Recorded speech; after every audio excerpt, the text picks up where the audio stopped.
ঘুমন্ত নাতনিকে ঘরে রেখে দরজায় তালা লাগিয়ে আব্দুল হান্নান পরিবারের অন্য সদস্যদের নিয়ে গিয়েছিলেন ওয়াজ মাহফিলে। ফিরে এসে দেখেন ঘর নেই, নাতনিও নেই। রাত 10:30টার দিকে হঠাৎ বাড়িতে আগুন লেগে 4টি টিন শেড ঘরসহ সবকিছু পুড়ে যায়। 14 ফেব্রুয়ারি রাতে ঘটনাটি ঘটেছে কুড়িগ্রামের রাজারহাট উপজেলার বিদ্যানন্দ ইউনিয়নের সুখদেব পশ্চিমপাড়া গ্রামে। ঘরে আগুন লেগে পুড়ে অঙ্গার হয়ে গেছে 4 বছরের শিশু আইরিন আক্তার।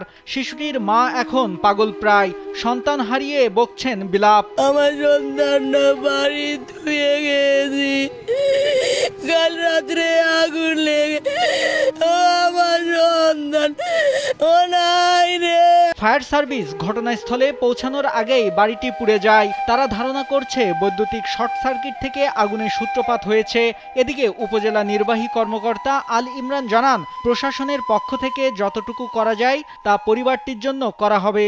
বিভিন্ন দপ্তর আছে, বিভিন্ন সরকারি যে সুযোগ সুবিধা আছে, যতটুকু ইনশিওর করা সম্ভব তার সর্বোচ্চটুকু আমরা দিয়ে পরিবারটির পাশে থাকার চেষ্টা করব।